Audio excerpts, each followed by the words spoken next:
everyone.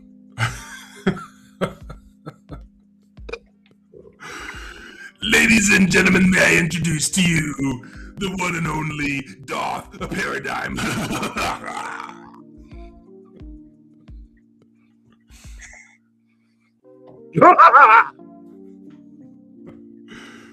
Well, let me say Happy New Year to all, and if we can, raise our glasses to 2026, which will hopefully be a more promising year. We still have 3 more to go, if you know what I mean.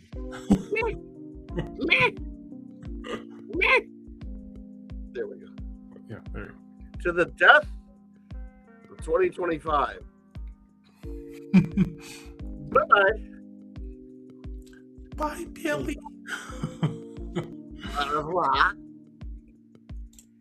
Wow, so everyone, wow, our names are not showing this time, which is kind of weird. I wasn't oh no. Usually after all that prep, and I know, right? You didn't even get the basics. Usually our names are showing. Well, you got your snacks, so I mean, hey, some things are more important.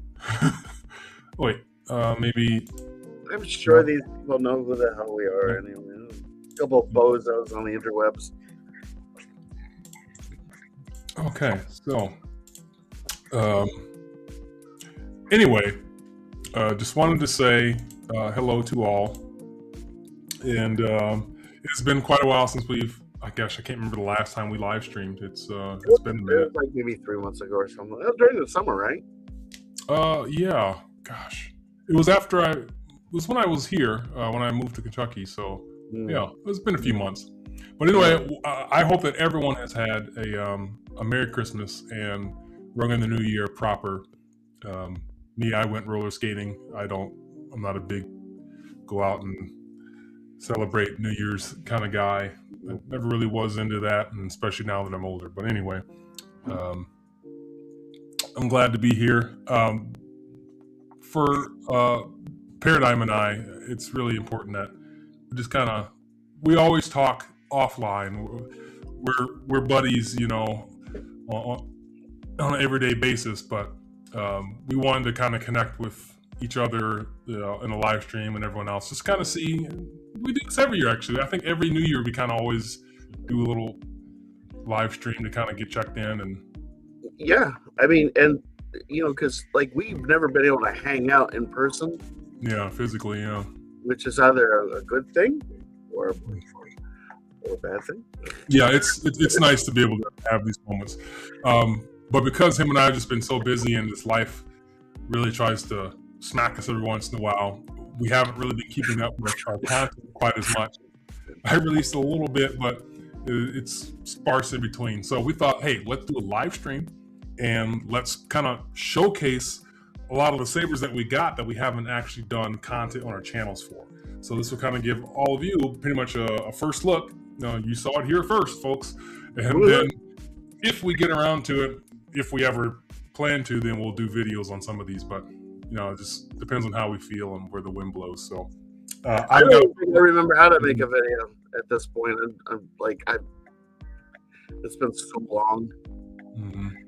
But I've thought about it. I have thought about it, and I figured if I do it, I'm probably going to make it real easy on myself and just ease myself in. But I do miss your content, though. It's actually when I was today, I was kind of creating some QR codes for our folks, and there's a QR code for you right up there, and so if you want to get to Darth Paradigm's channel, just scan that QR code because this is 2026 and I'm trying to keep up. It'll take you right to his channel.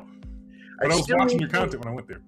To help me with that intro idea that I have, because right, yes. It basically, I have an intro concept which I hope will not be, like a copyright issue, because what I want to use in it is like the bare minimum, and it's like nice and short and sweet. Yeah, as long as it's less than 15 seconds, you're good. Yeah, it should be. But I think it'll be cute, funny sort of way. I was making a thumbnail for the live. I was like, oh, no, Scott make something. But yeah, so I was actually trying to look at some of your content. I was like, oh, I miss his content. So anyway, we want to use this time to wish everyone a happy new year and then show off some of the sabers that we got. I know you got more than I has did, a lot more than I do, but we got a lot. I haven't gotten a lot recently. I mean, you're messaging me quite a bit, like, "Oh, I ordered this one, I picked this one up," and you have at least 4. Well, okay, I mean, but you've seen like at least 2 of the ones that I don't even have down here because they showed them in the last stream. I think I bought like 2, maybe since the last stream. But one of them doesn't really count because it's. Well, I know you have a very lovely epoch that I have not yet seen, so I'm looking forward to that. I will show that to you. But I do have 2 new tires and an alignment on my car and a bunch of extra stuff that I did last week that I didn't necessarily know that I was going to be doing until I hit that pothole on the highway. Yeah. Bam! And then I, like 2 seconds later, like thump, thump, thump, thump, thump, thump, thump, thump, Pow! Right in the kisha. on the highway. On my way home to work, with people going by me at 90 miles an hour in the freezing cold, trying to change the tire on a car that I've never changed a tire before, and I had no idea that I had locked. You were driving, and then all of a sudden.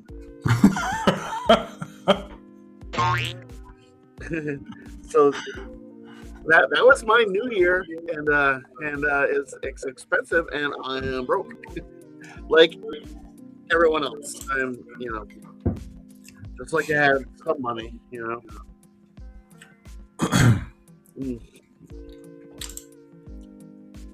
Well, it's nice to get some nice wishers here.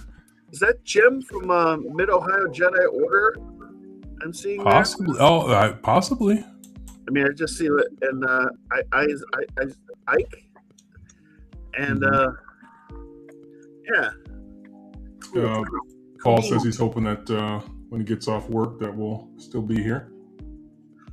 Paul, hello, Paul. Oh yeah, he's with us every stream, which is nice. Yeah.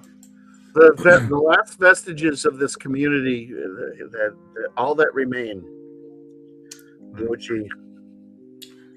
Something else, folks. We're going to talk about, since it is 2026. Want to kind of talk about the future of Star Wars. What's coming up? More so the short term of this year. There's some more things in the works that are outside of 2026. We're not going to talk about that because so much could change. Like for example, the whole movie thing with Rey, that still says TBD. I don't see it happening, so we're not going to talk about it. But the stuff that we do know is set. Like there's 2 movies coming out in May. We're going to talk about that. There's 2 series coming out this year. We'll talk about that. And then also some possible ideas about future content. So that's kind of our framework of what we're going to be discussing in this live stream. Our Happy New Year 2026. What's worse, talking about Rey or talking about the Acolyte? Okay. I'm going to say, and I might get some flack on this, but the internet, a lot of folks were just hating on the Acolyte. And I'm going to just come out and say it, because usually I'm one of the advocates of saying when something sucks, something's terrible. I did not have a problem with the Acolyte. I'm going on record by saying that I did not have a problem with the Acolyte. Now, was it great?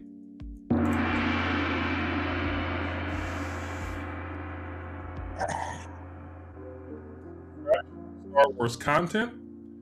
There was some name actors in there, and for me, it was just nice to be able to turn the TV on and see something fresh and new. Again, was it great? No. But was it as terrible as I think the internet was drugging it through? No, I don't think it was quite that bad. Maybe because my expectations weren't high, too. I don't know. But the fact that you were getting up and walking away says a little something. So please. Well, okay. I uh, I liked the bad guy, Kimir. I thought he had potential. Mm-hmm. I thought there was definitely potential there. The lightsabers and some of the lightsaber content, really good. Yeah. I was not disappointed.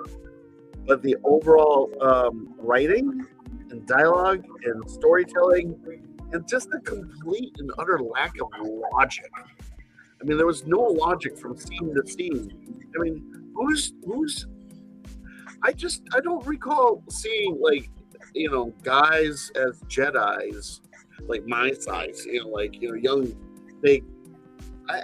There was just a lot of weird. Jedi come in all shapes and sizes. You know this. Yeah, well, okay. I'm sorry, but fine. No, okay. That was a bad example. I don't know. I just thought it could have been. Remember, not all Jedi were fighters. Some of them were researchers. If you had a showrunner who had like some skill and wasn't just whatever she was, didn't have a head full of like ideas and that were like, I mean, you have to be a Star Wars fan. I'm convinced that you have to have seen or be familiar with the original trilogy, the prequels, Clone Wars, even Rebels. You have to have some knowledge of the of Star Wars as a whole in order to a new banner in order to the lore. You have to have almost Star Wars is a thing that you get or you don't get. Because I was thinking about it the other day, like I've seen a lot of videos like where like videos of back in 1977 when Star Wars first showed in the theaters and the audience reactions. And as a person who was there and I experienced it, you experience Star Wars, and it gets in your blood, and as part of my generation, it's part of who I am. It's like part of my core identity. Every bit as much as like Doctor Who, Star Trek, but like Star Wars was an experience, and nothing like that has ever happened before. And I was there for it, and nothing against anybody. Obviously, if you weren't born at the time, you didn't get to do that. But people that really are into Star Wars, boy, we're in deep. We're in real. I mean, right?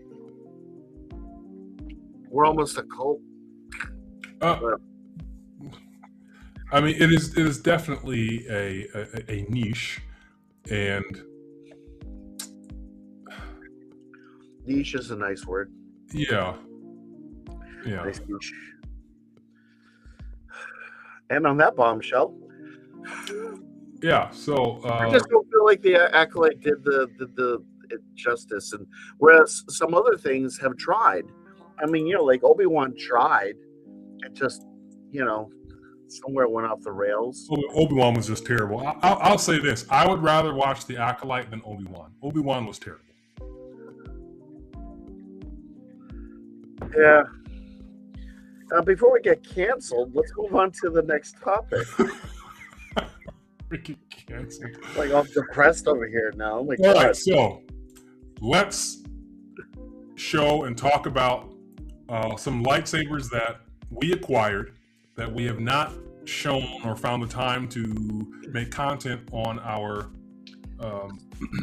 So you got a laser sword or two? A laser sword or two? Yes. Okay. There. I don't know why these things had stupid fucking timers on there. Yeah. So, how many do you have, Scott? I really only have two. I mean, two. Okay. So I have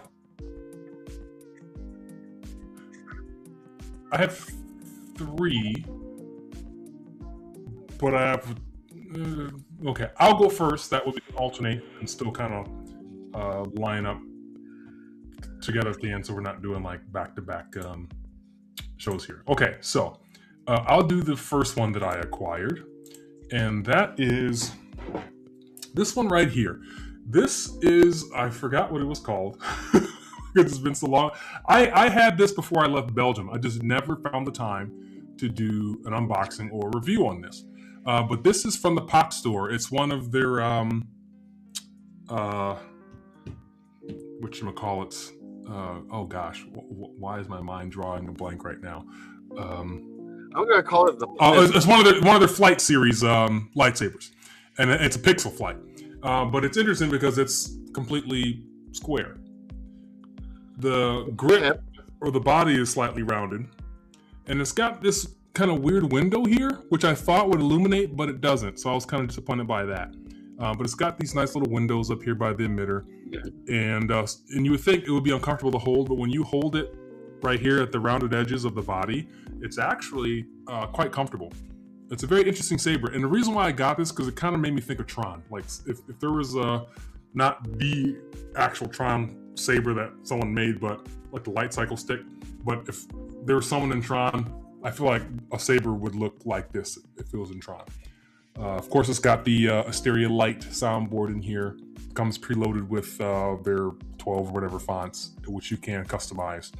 And it also's got the gesture control and whatnot too. So I will. Very light. Yeah, this one is the hilt itself is quite heavy, which I'm surprised by. But again, once I eventually do a review, I can weigh it and tell you. But this is one of the heavier sabers that I have, which is quite surprising. And one thing I really like about what, and you comment on this too when we got our BF or our Windu inspired hilts. Yeah, BMF, whatever it's called, BAMF. Anyway, the USB-C slots have these little covers that go in there, and I just think these are awesome. They're just so cool. It's aesthetic, and it does kind of protect that port, which is cool. But inheritance, gesture control.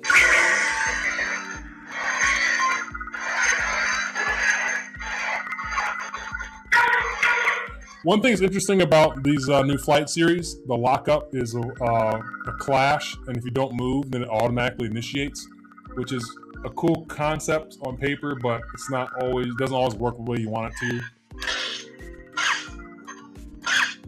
Like now, there it goes.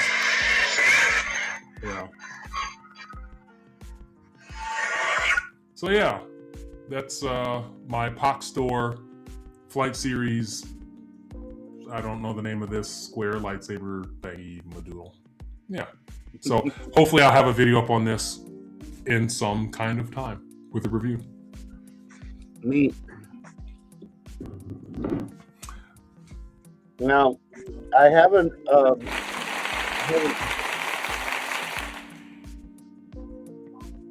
You done? Like, what was that? Why? So I haven't bought a saber from a Saber Forge in a long time, and I don't know if anybody's noticed, but a lot of their hilts are going away. And big, huge closeout. At one point, I think Black Friday was like 50% off a lot of their stuff, including the electronics. And some of those during the Black Friday, some of the sales were really good. They were. That's why we both got one. Yeah. So I picked up the Epoch Mark, whatever it is. This is one that I've been wanting for a while.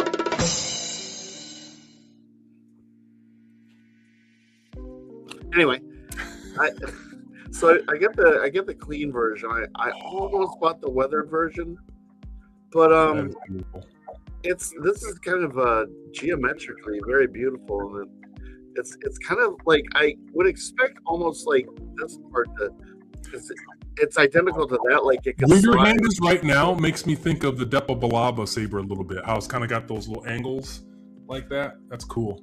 It's got the grippy things here, like Obi-Wan's first saber. Yeah. And the weird thing about this is you and I, we both got the Legacy Xeno, Legacy Xeno Electronics, I think they called it. Yeah. And but I mean, I get the baselet. I'm assuming you get the baselet, which has the sound fonts built in. Yeah. And so there's, you can't change the sound fonts. But I mean, the Xeno board has accent swings, and of course, it has full color this, that, and the other thing, all the different features, and it has Blu-ray, so you can make adjustments to the saber by app. Bluetooth. I was going to see. Does it have Bluetooth? Actually, if it has Bluetooth, can we change the fonts then if it has the Bluetooth connection? You can do everything via the Bluetooth connection. I've played around with it because I want to get. It comes with they have to install the soundboard in here. This isn't like something that you can just go in and remove. It's in there. Yeah. Like rather. Yeah, folks, this is one thing that's nice about Saberforge is they basically just took that Xeno board and they did their own install. It's not one of their LGT whatever cores. They just took the board and actually did a legitimate install with a good speaker and all that. Speak switches, all that. So it has. I wanted to try to get kind of an orange, and the only way I could get this orange, because when you're doing the multicolor and it's kind of like going through the colors, it goes past the orange so quick. Like I said, I want to get a kind of blood orange. The only way to do it was to go in the app and you can enter in the RGB values and kind of get the right. You max out the red and it's a little bit of green that you up or lower and has like 4 different volumes. It's got low, like, and then there's like 2 mediums and then a high. Yeah. And of course it has mute and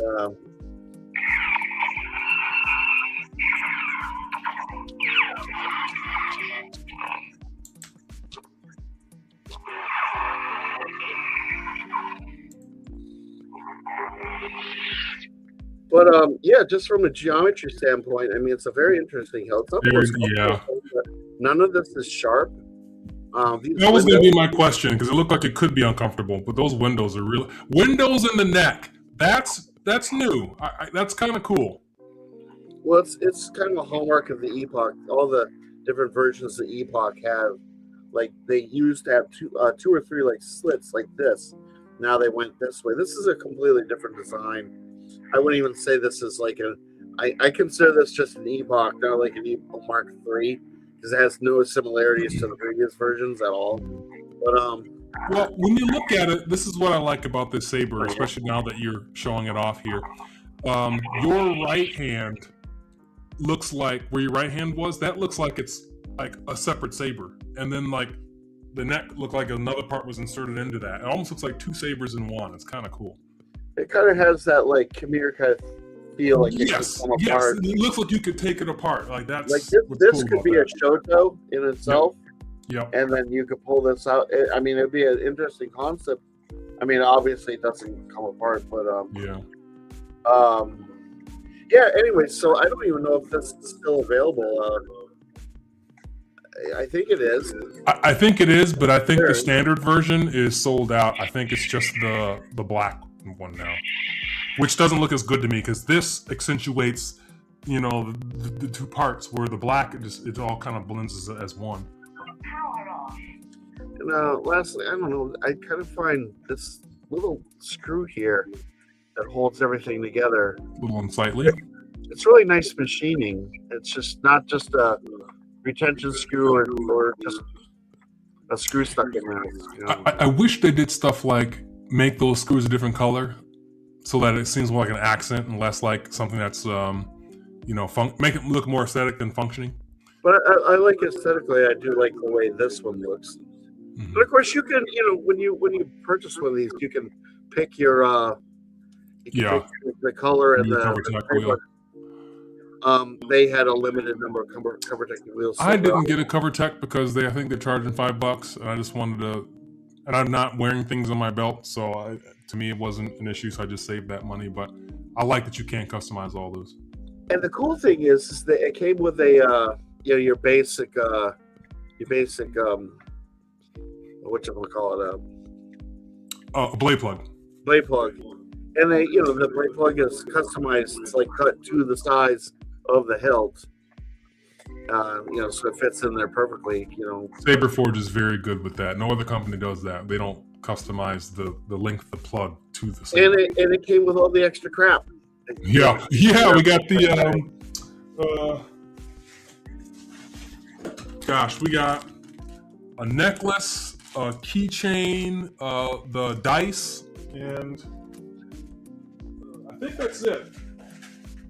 Yeah, you get 6 dice. They look like holocron dice. I'll pull one out so you can see. Yeah, it's like holocron dice. I don't know when I would ever use these, but it's kind of cool to have, Yours are like silver? Yeah, mine are silver. Mine are pewter. Really? Yeah, they're pewter and they don't have like numbers on them. They don't. Huh. You sure they don't have? Okay. Yeah, no, I'm sure. I'm having dice without numbers. They're pretty heavy too. It's like solid, metal. Yeah. I don't use it for any of it. But it came with a keychain. I can't remember the name of this hilt. It's an acolyte. Yeah. So I got that as a keychain. I got one of those, same thing. And then it also came with a necklace, which is also an acolyte, but it's a necklace. So yeah, we got all of that. I think I paid $170 out the door, something like that. Yeah, mine was somewhere in that range too. It was really. That's a good thing about it. Name another company where you can get like a legitimate, like solid metal hilt, electronics, blade, charging cable, power adapter. Because a lot of times you order the LGT stuff, you don't get the power adapter. You just get the cable and that's it. All this extra stuff here too, and include the shipping for $170. I mean, I was very pleased with my purchase. And they didn't skip on the quality at all. I mean, this thing's like solid, like from one end to the other. My only complaint would be like, I've never been a big fan of Saberforge's blades. They're just too heavy for my liking. I agree. They're all heavy.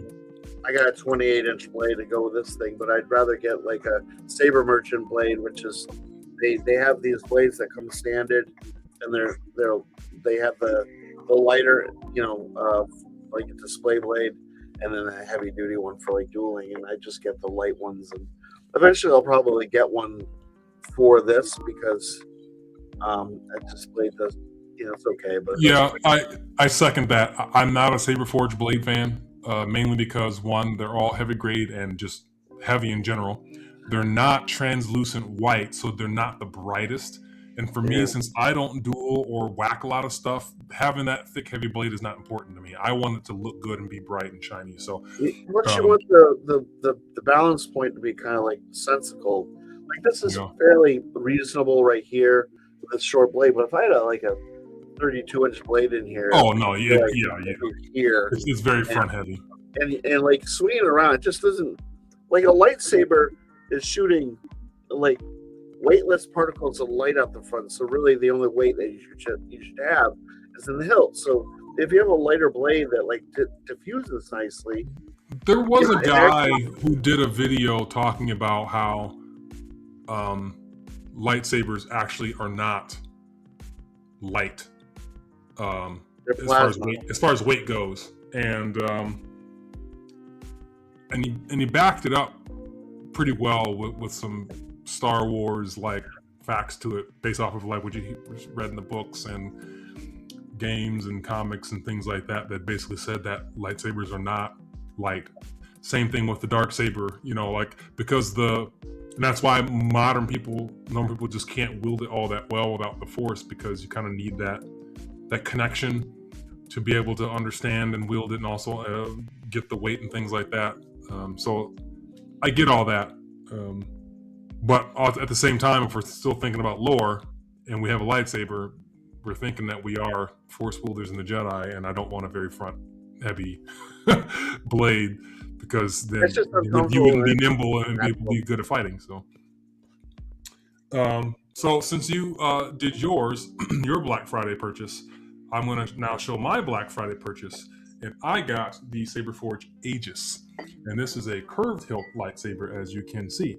So all the things that Scott had on his Epoch, I have the same. I got the Xeno, the Legacy Xeno electronics, which I'm pretty satisfied with. I was disappointed that it did not come with Saberforge's stock fonts, because I like theirs, like Ruiner and the Master, the Sun, I think was one, and like Frozen Winds, all that stuff. I really wanted those fonts on here, so I was sad that they didn't come standard, but it does have that kill key, which you don't find anymore in sabers.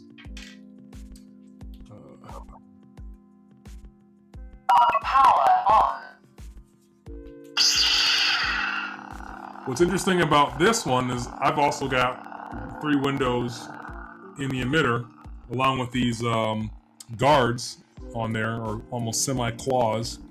What's also cool is if you look at the switch, it's a guarded switch right there. So you can put your finger in there, but also protects it so that way you don't accidentally press it or hit it. I have that same kind of switch on my adjudicator. Mm-hmm. This is very well balanced. I mean, there's not a bad place to hold this saber. I mean, you can have it right at the body, got a good grip. The neck is good. The emitter is good. Anywhere to hold the saber is nice. Has a very Saber Trio reverse sort of emitter thing going on. But I'm really pleased with this saber.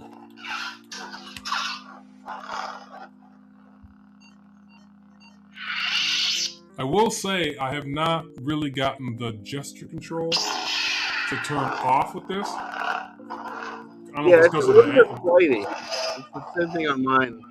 Because of the electronics are here in the curve, so I can't figure out how to turn it off with the curve. So I always have to do it with the button, which is fine. I mean, that's how sabers always started to begin with. But this one's pretty cool. This is the Aegis. I'm really very much looking forward to doing a review on and a video on this saber because it's so nice. I just didn't because it was Black Friday. We're getting to the holidays. It was just way too crazy and busy for me to do content on this, but expect something on this one. The Saberforge Aegis. And I went for the 18-inch blade just because I've got enough long ones, and since I don't have a lot of space in my office here, I like to have the shorter blades for demos so I can sit down and still swing without breaking things in here. Yeah. All right. Well, I don't know if I showed this last time, but I managed to get my hands on a DV6. Ooh. Going classic hilt here. Yeah, and I've been wanting one of these for a while. I'd still like to get an Empire Strikes Back Vader, but when I found this and the price was, I would have been a complete and utter moron not to accept it. You know, it's installed with a Profi board. It's NeoPixel, and here's the install. It's pretty simple. Uses these smaller size batteries. It came with a pair of them, and this thing is loud. So you have the ignition switch here.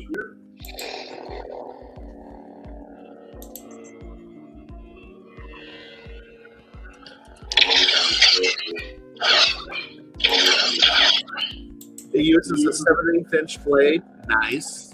Which I like.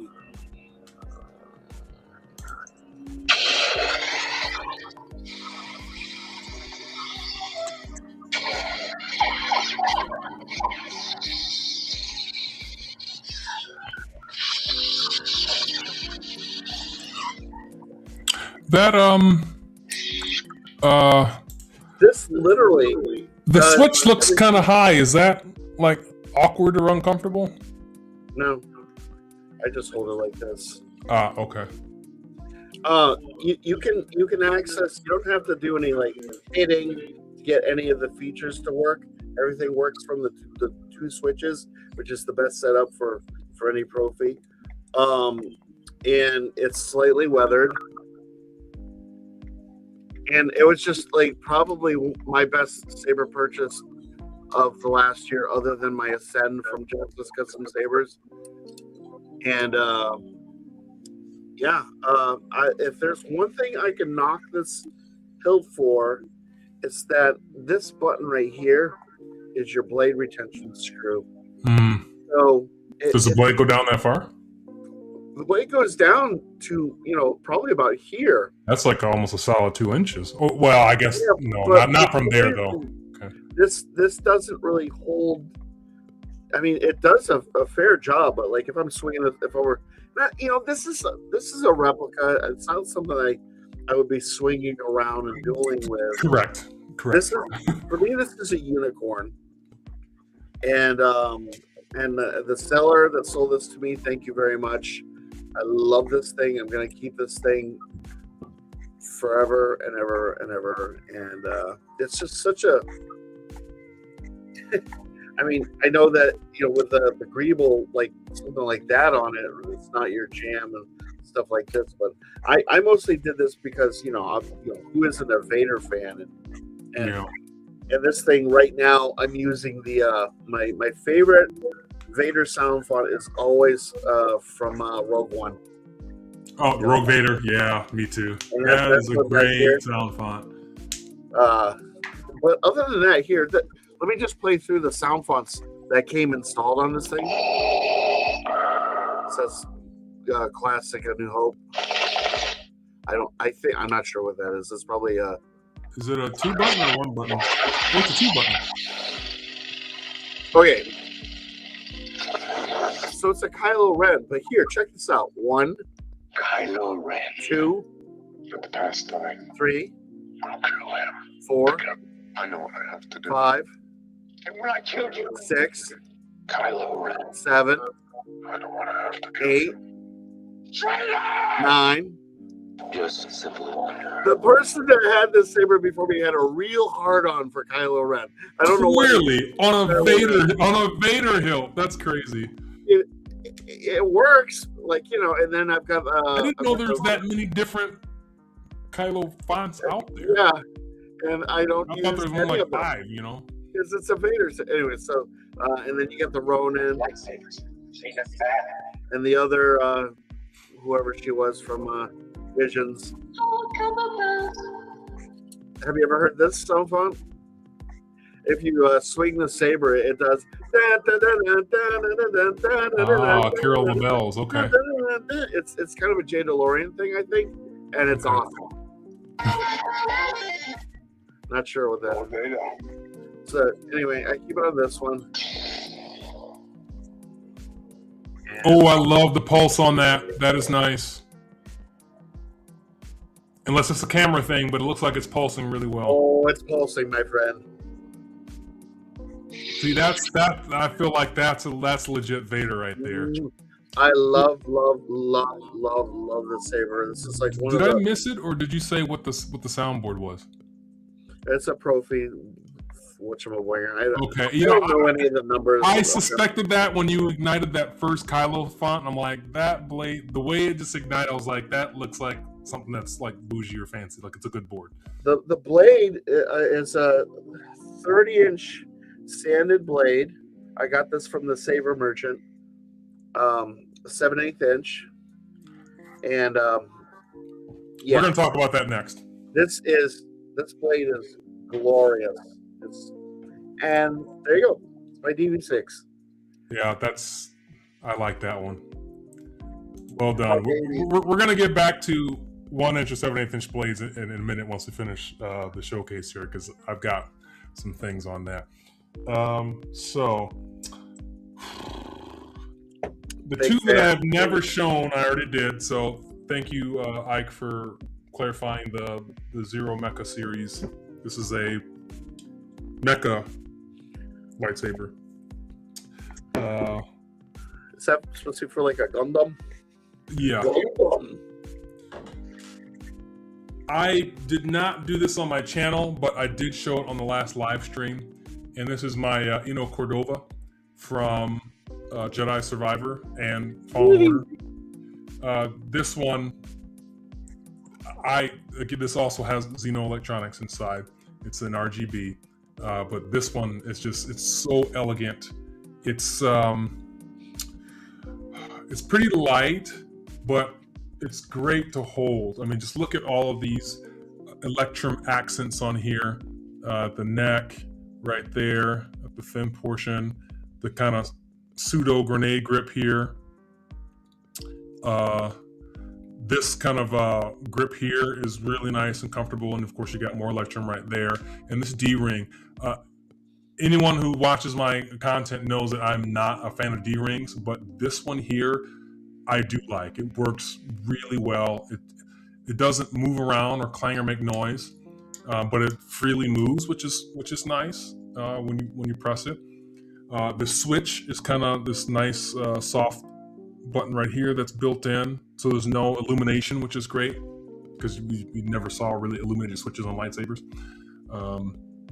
And the thin neck, funnily enough, you can grip there with no problem, but there's a choke here between the upper and lower body, which feels great. But there's just really good spots to grab this. The only thing I don't like is the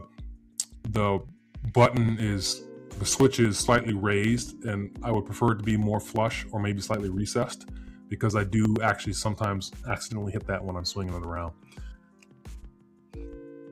Power on.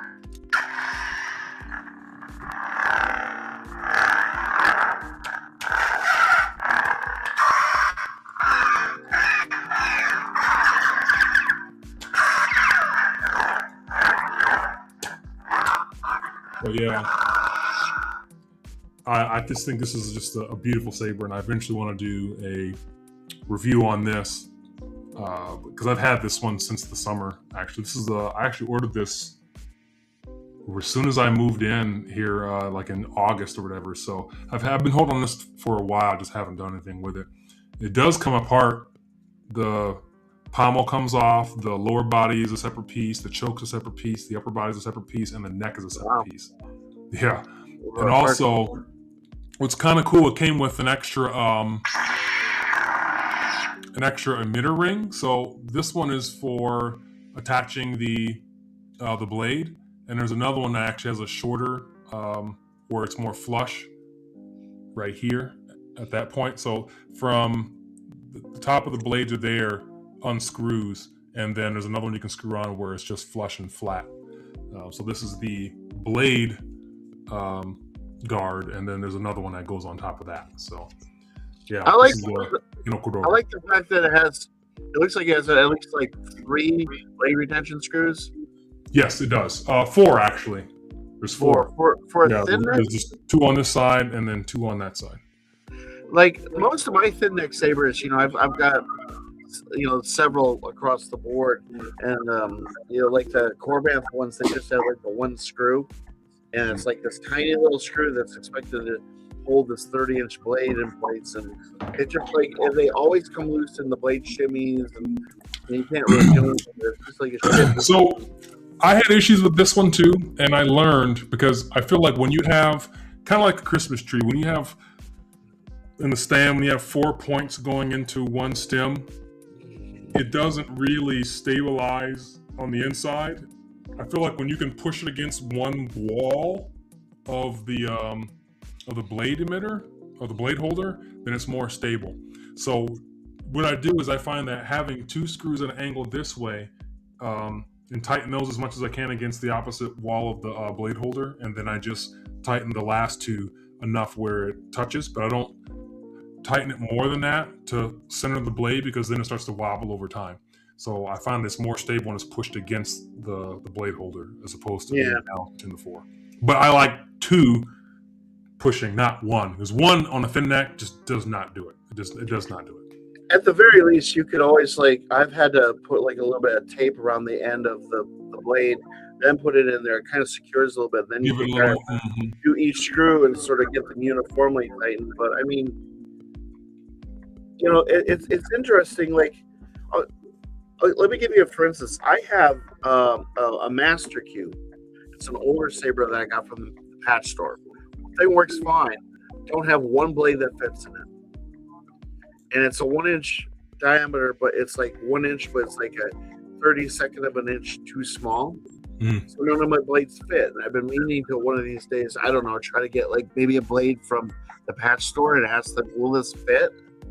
But their communication isn't that great. But so I've got this really wonderful Qui-Gon saber, no blade to fit it, and and I don't have a blade plug that'll fit in it, and it's just like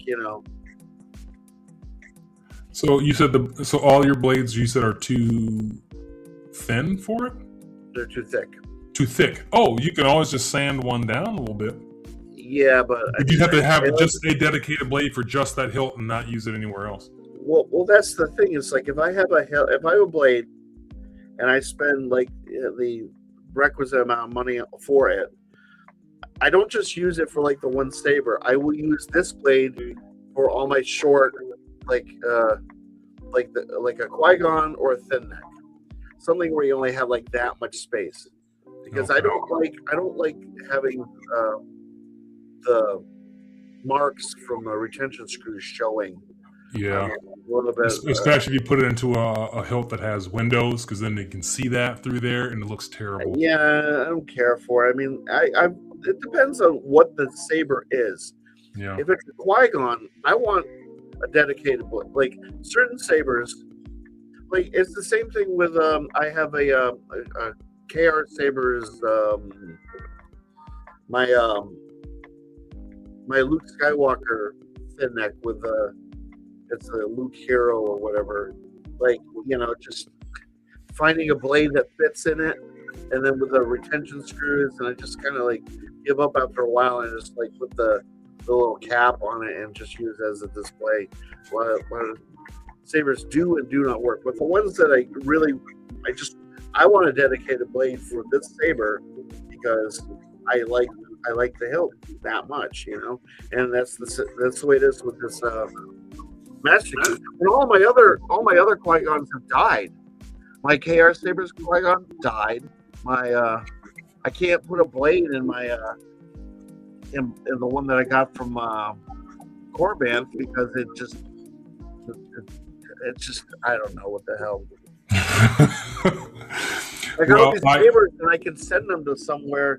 I can send them to like Albert Flores or something, to have something repaired or, but it's just like I don't have that money. I just don't have $500 to blow on fixing a saber.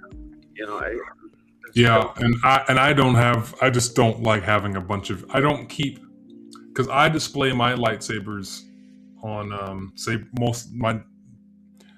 my favorite ones on saber stands on a shelf.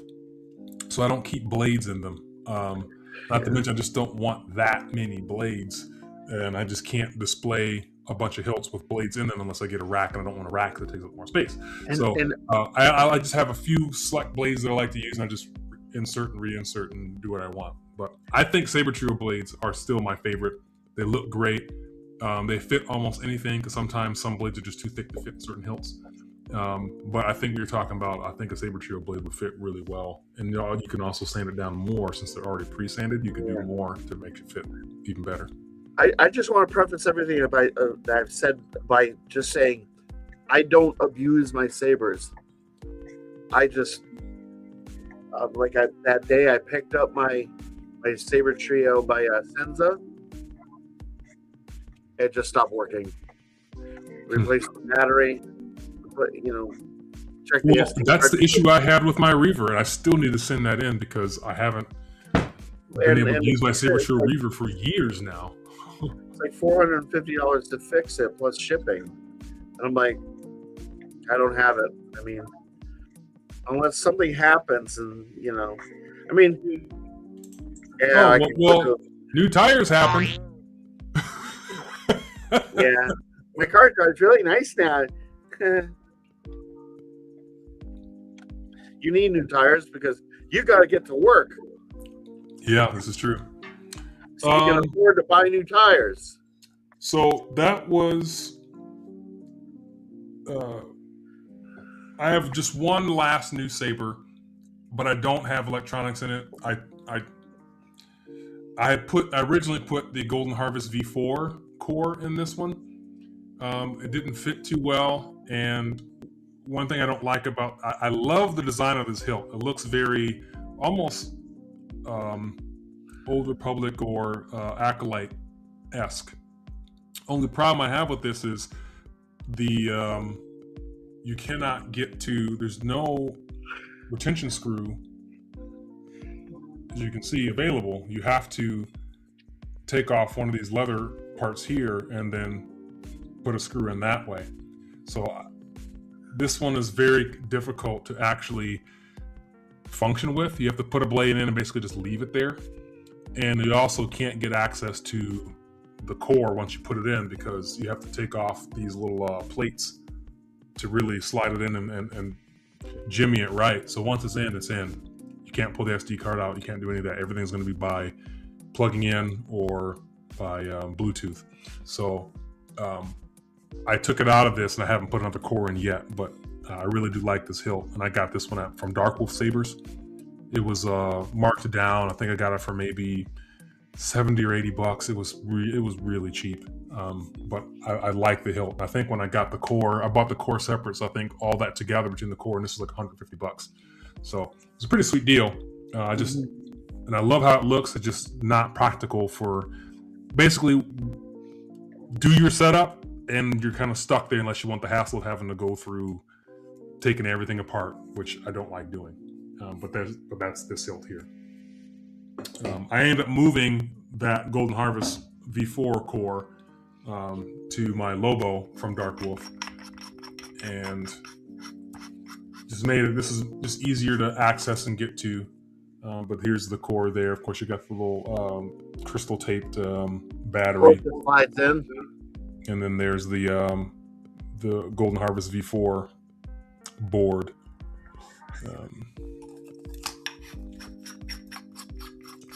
I'm having issues with the deep sleep. The battery just keeps dying on this.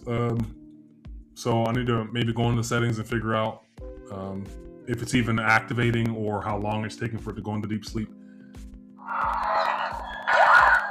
This sound font is Grey Paladin by DK Saber Sounds. Did you switch it to a good sound font? No, because it's already on a great sound font. Ha ha!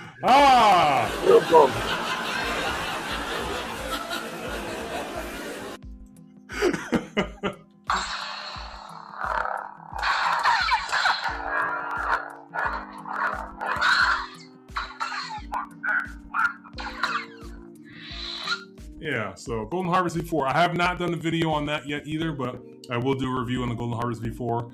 It is definitely, I think it is better than V3. Not by much, but it is better. There's a lot of pretty cool features on there. But I still feel like CFX, for me personally, is the superior soundboard. It's just so user-friendly. I don't have to think or program or any of that stuff, where Profi, there's a learning curve with that. And with the Golden Harvest V4, just you have to work too hard to get the same stuff out. Look, I do, just so much, cerebral mind-bending, figuring out problem solving and how to produce jobs and print things that I just don't have any juice left for Profi. I got one more shaver to show.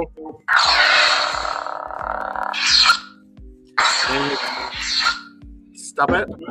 Sorry. Stop it. And it's nothing that none of you have not seen before, but I don't know. I grabbed another saber and I just wanted to show off my. Ooh, is that your GCS speeder? Yeah. I miss Genesis Custom Saber. I miss them so much. I just want to say, general public, one of Paradigm's last posts, which was about 6 months ago, on his channel, he did some pictures talking about GCS, and he did his whole lineup of sabers, and it's beautiful to see them all lined up together in one photo. Yeah, I miss Genesis Custom Sabers, and I don't know, like I was. Rob keeps coming out with like these really, really super expensive sabers using the last of his parts, and I guess $1,000 sabers. I just can't justify that. I'm sorry. I guess he must have sold.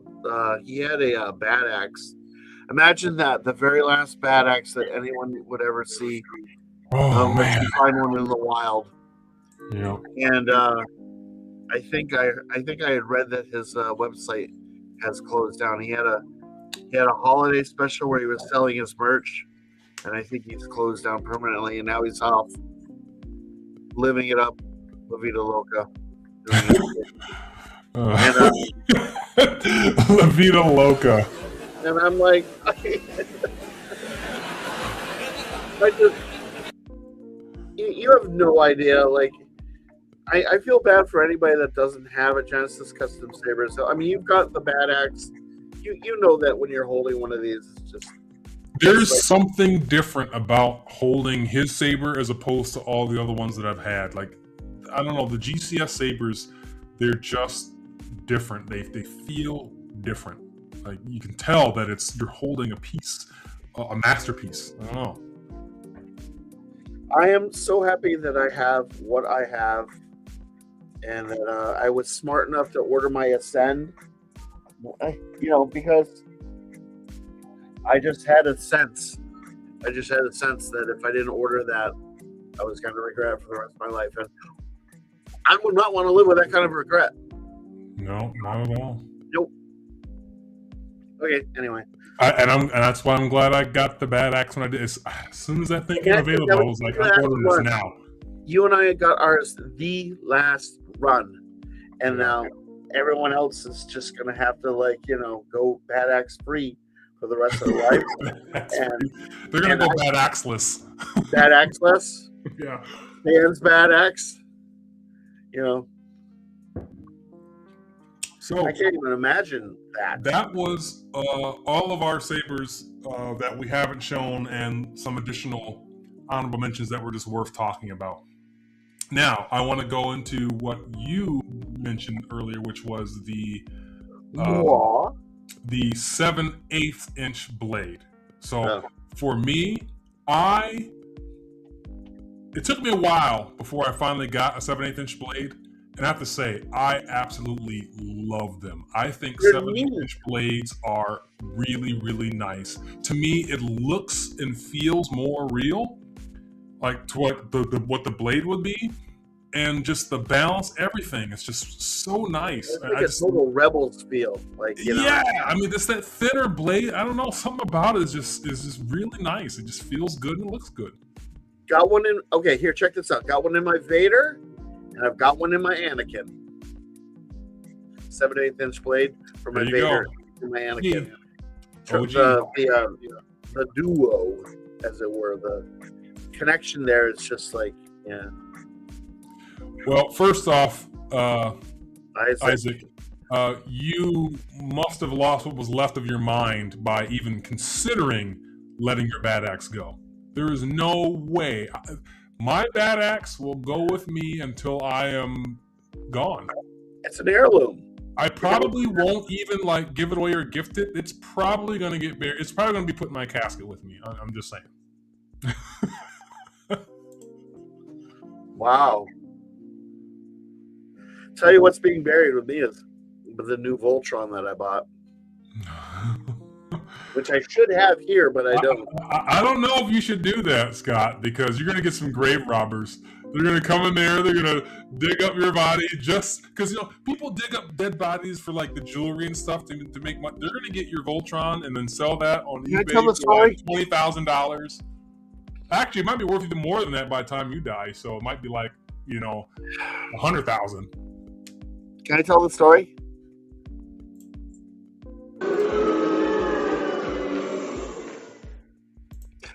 I'll make it quick. Okay. I just want Nope, you're done. You're a dick. Okay, so back in the 80s, and I was around for the 80s because I'm Gen X, Voltron came out. And I wanted to get a Voltron. And long story short, one store had the Bandai imported version of it's called Beast King Go Lion, and they had one Beast King Go Lion released under a toy line name called God Aiken. Came in a box, with windows and a handle. It had all the accessories and a lion and a bushy. And who could afford it? Even back then, it was probably like a couple $100, which is what are you doing over there? Just a Settle down, little shotgun wedding. Settle down, Beavis. Anyway, never got one. I got the Matchbox version, which was basically just the 4 lions, no accessories. Shoot your eye out, kid. All that stuff was removed. It was basically, it was the same thing. It was just like, I have no weapons. It's just like whatever. So You shoot your eye out. You shoot your eye out. Shoot your eye out. You shoot your Ho, ho, ho. All right. Yeah. Anyway, so I got into an accident. It keeps going. I got into an accident in 2023, and I got settlements.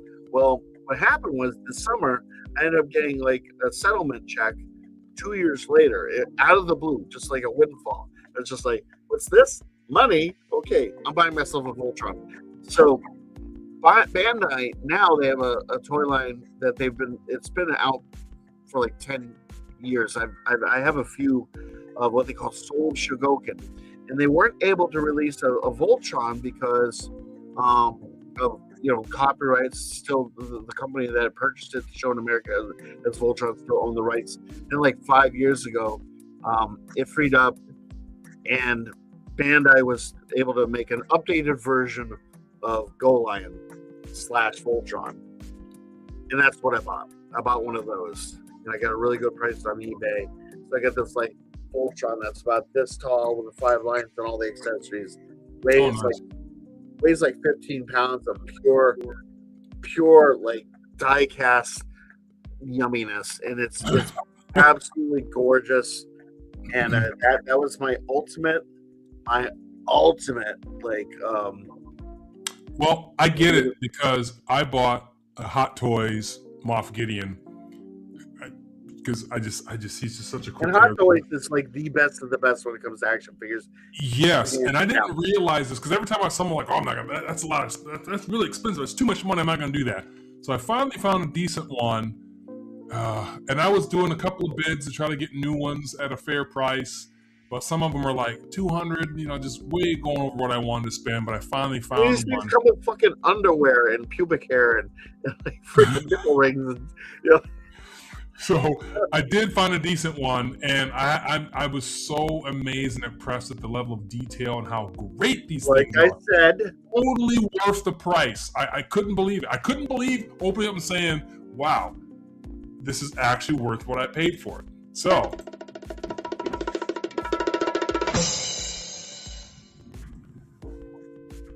This,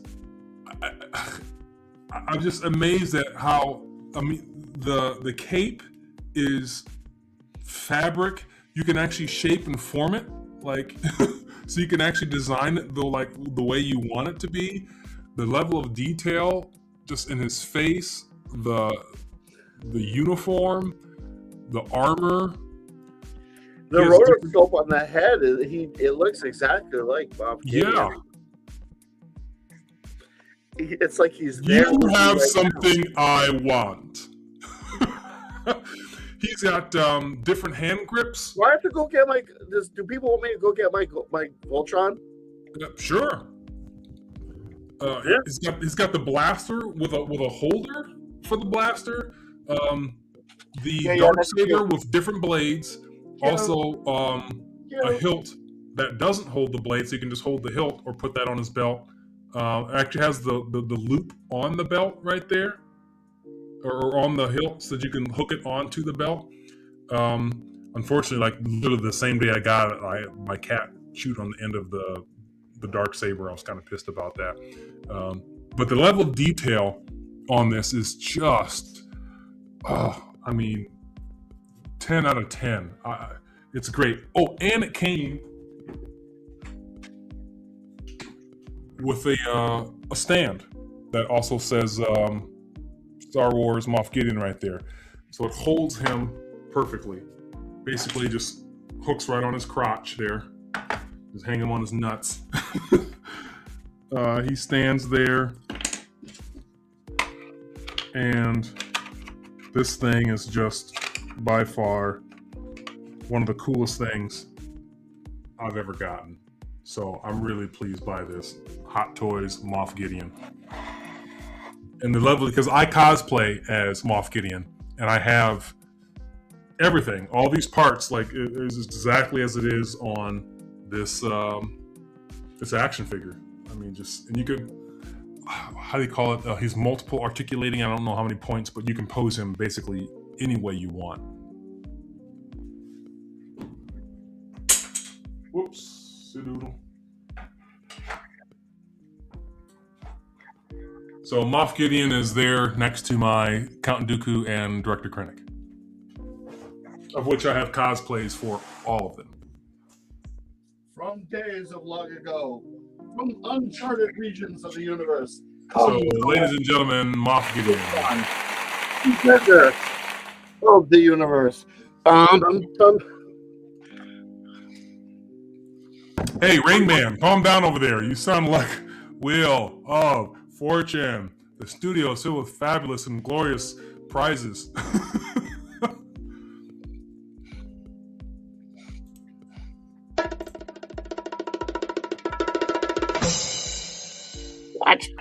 What?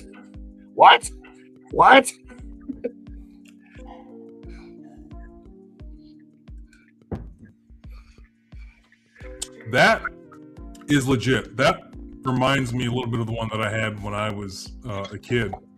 Just shinier and less 1980s looking.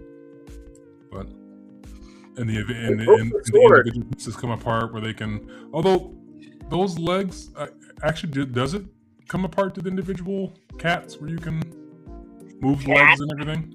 Cats? Big cats. Cats? Yes, of course it does.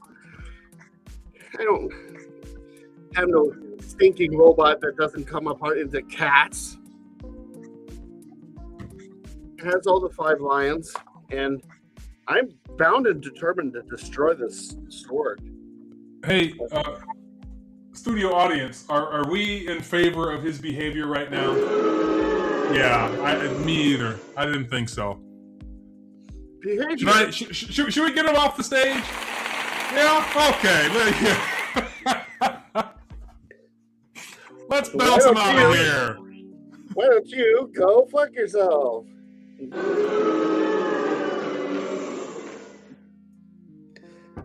I'm sorry, am I being rude? Anyway. He got the gong. You're out of here.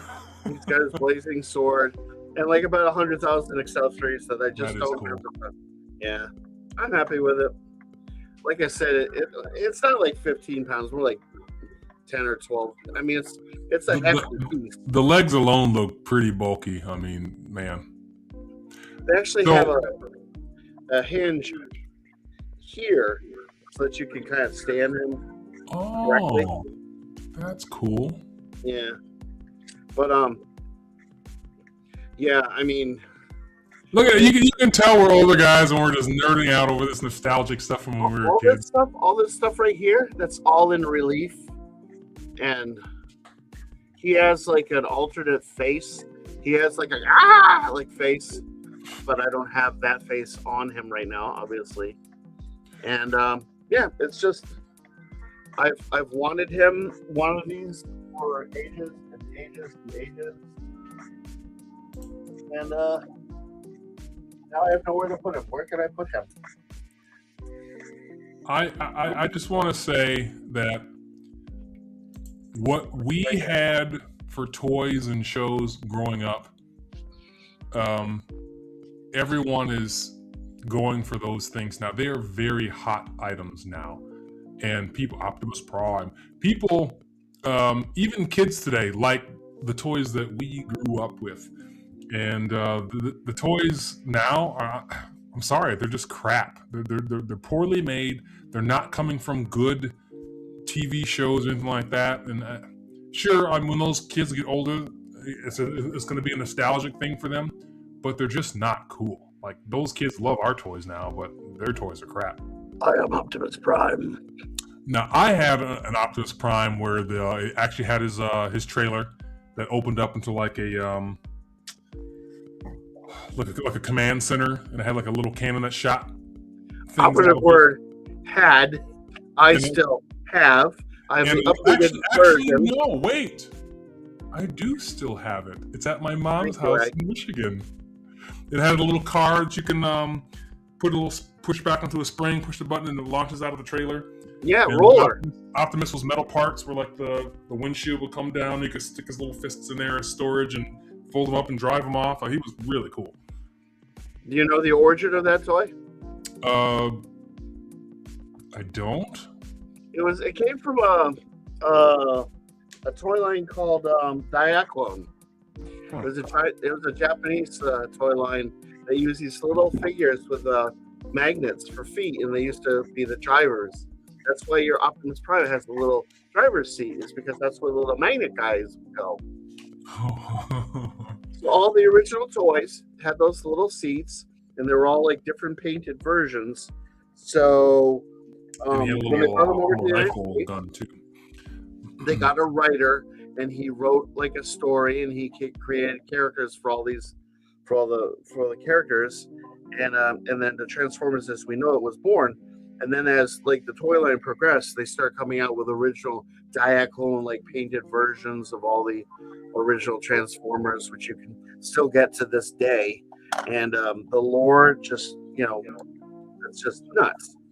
But his name was Convoy. The original name of Optimus Prime was Convoy.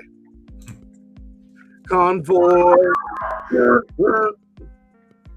I had I tried. actually my brothers, because they were born in the 70s. I inherited some of their Transformers, and then I got some too in the 80s. But we had a lot. Like we had Soundwave, which was so cool. He was blue. You could fold him up into the cassette deck, and he actually had cartridges that folded out and transformed into other. It was a little panther, and I think Ravage, vulture or something. Yeah, it was like two or three cartridges that actually fit in the transformer, and you could take them out and then transform those. It was so cool. And then I also had the this was the greatest one. We had a Megatron that actually transformed into an actual usable blaster that fit in your hand, and you could transform into his body form. It was just so cool. Like they don't make toys that good anymore. Well, they can't make because the Megatron used to turn into a Walther P-38, like an actual real world pistol. And the original version of Megatron actually shot pellets. Oh wow! It was actually a working pellet gun. Fun use? Yeah, use the Walther. And of course, when they brought it over to the United States, we didn't have the gun laws that we have now. Because in the United States, you can't get toy guns. You can get the real thing, which is a lot easier than trying to get a toy gun. Toy gun comes painted with like an orange tip, Which other countries don't do. and they don't even sell them anymore. So be thankful for that. When I would go and cosplay in Europe, you can half of those guns. I wasn't sure if they were real or fake. Some of those people come because they don't have to do the orange tip like we do in the US. When I was in college, my friend Rich and I, we were obsessed. They used to have a toy line of guns. You could get like toy cap. They were legit cap guns, but they were so realistic. I love cap guns. Do they even still make those? Not like they used to. I mean, I don't know where any of them are, but I love loading the little rifle and you shoot it and you get like the 6 shots because it would go around and. They used to look real, and there was too many stories of kids, going out and getting themselves whacked by the police because whatever. Well, that was Die Hard. I mean, he shot that kid because he thought it was a real gun, but. Yeah, I mean that was the premise of the story. Yeah. Or the Waco Kid in Blazing Saddles. The kid actually had a real gun. I have nothing Reached for against it, guns. he put his guns down, and the kid shot him in the ass. It's kind of weird that they outnumber us. Anyway, All right, so we've completed our showcase. So let's we're getting off topic here. So, ladies and gentlemen, the next thing that we want to talk about is content that Star Wars is going to be putting out for 2026. We're going to narrow it down to just 2 movies and 2 TV shows. And these are going to be the obvious ones, the big major ones. The one that we've kind of all known about and are fully expecting, and that's going to be the Mandalorian and Grogu movie, which is due to release May 22nd, 2026. So this spring, we're going to get, for the first time in how many years?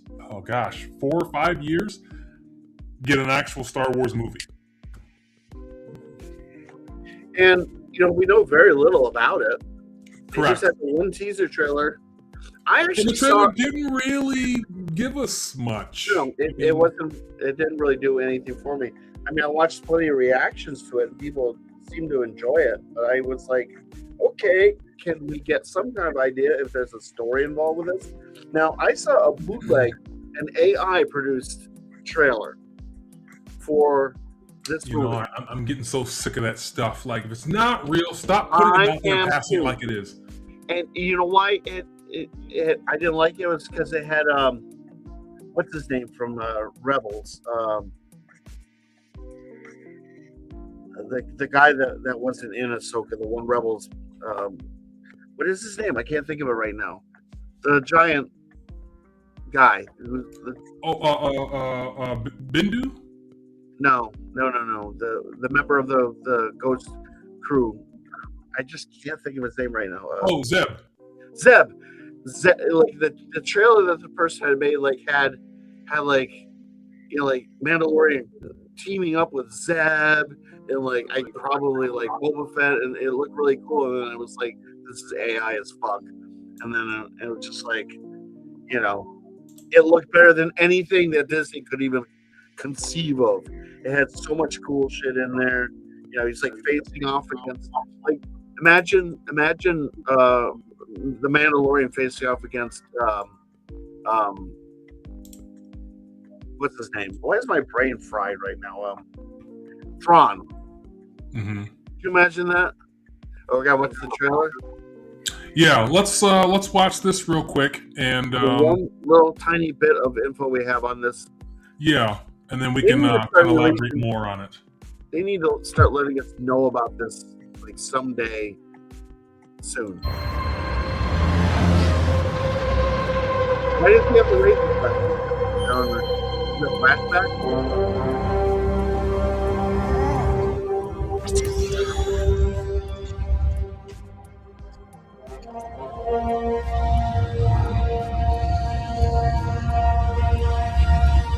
Yeah, baby. What is the Sigourney Weaver in?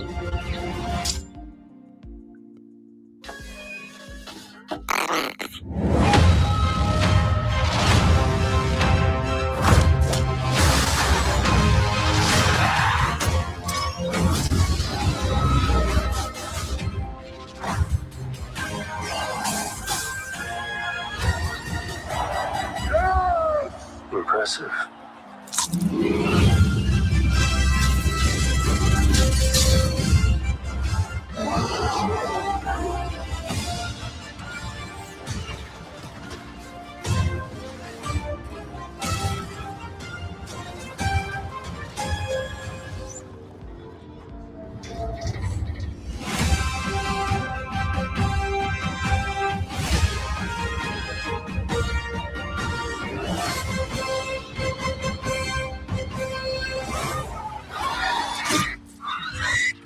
Good shot, baby.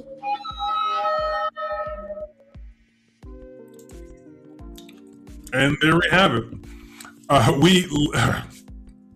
We literally have no idea what the plot is, what the point is. We don't know who the villain is, the antagonist. It was just stuff. Yeah. And it had the... It was like a mixed bag of let's show some cool stuff and hope that that's going to be enough to get people into the theater. And the Mando... Don't get me wrong. I'm going to go see it just because it's Star Wars. What But- kind of bothered me was that at the end they had the Mando and Grogu. It kind of looked like the same font that they used for Fantastic Four.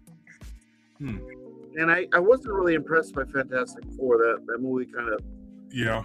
bored me to tears. I was disappointed with it because I was kind of hoping that at one point someone's gonna actually do a really, really banger of a Fantastic Four. Pedro Still waiting. Pascal didn't. I mean, he didn't wow me in Fantastic Four either. No. Just- But I mean, this trailer was like, I know it's a teaser trailer, but like, it had no coherence. It was just like a bunch of stuff. And like, you know, Mando and Grogu, they get together and they do stuff like they usually do. yeah, I mean, it just felt like it was so. They're everywhere. relying on I mean, they're in an arena. They're like shooting little rat things in a tunnel. I mean, then they're meeting Sigourney Weaver, which I think is actually part of the Starfighter movie.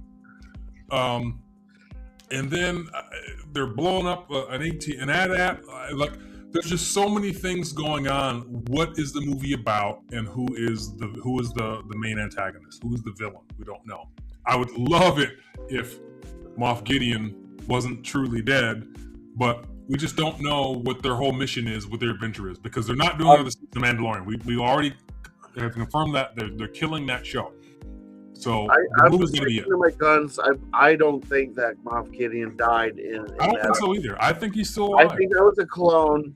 I think the real Moff Gideon was safely tucked away somewhere, like running things, and he is not dead because he's too good of a character to waste.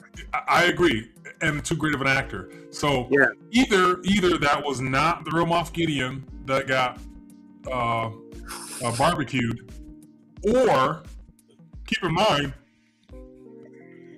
they have flame retardant armor on, and he has a jetpack.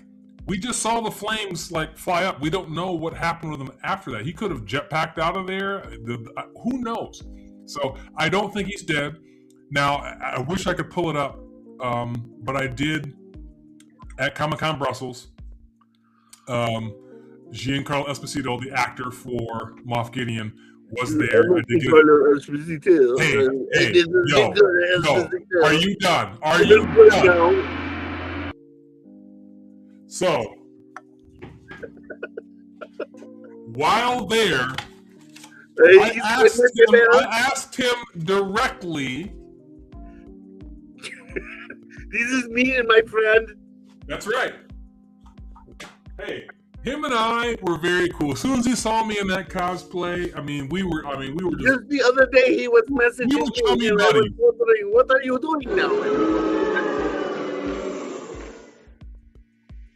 So, go on. I asked him, is Moff Gideon truly dead, or can we expect to see him in future Star Wars?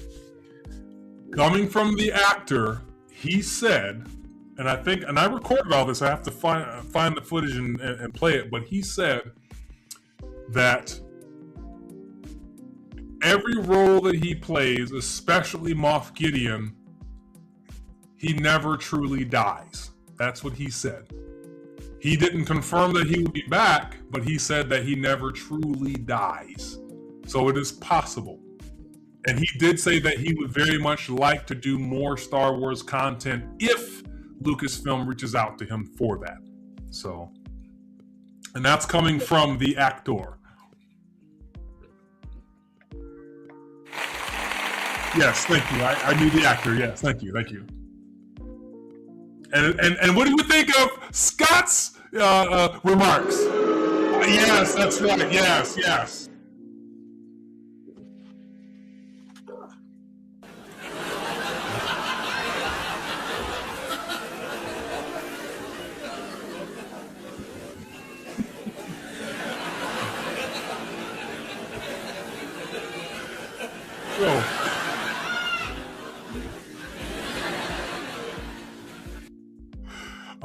Welcome back.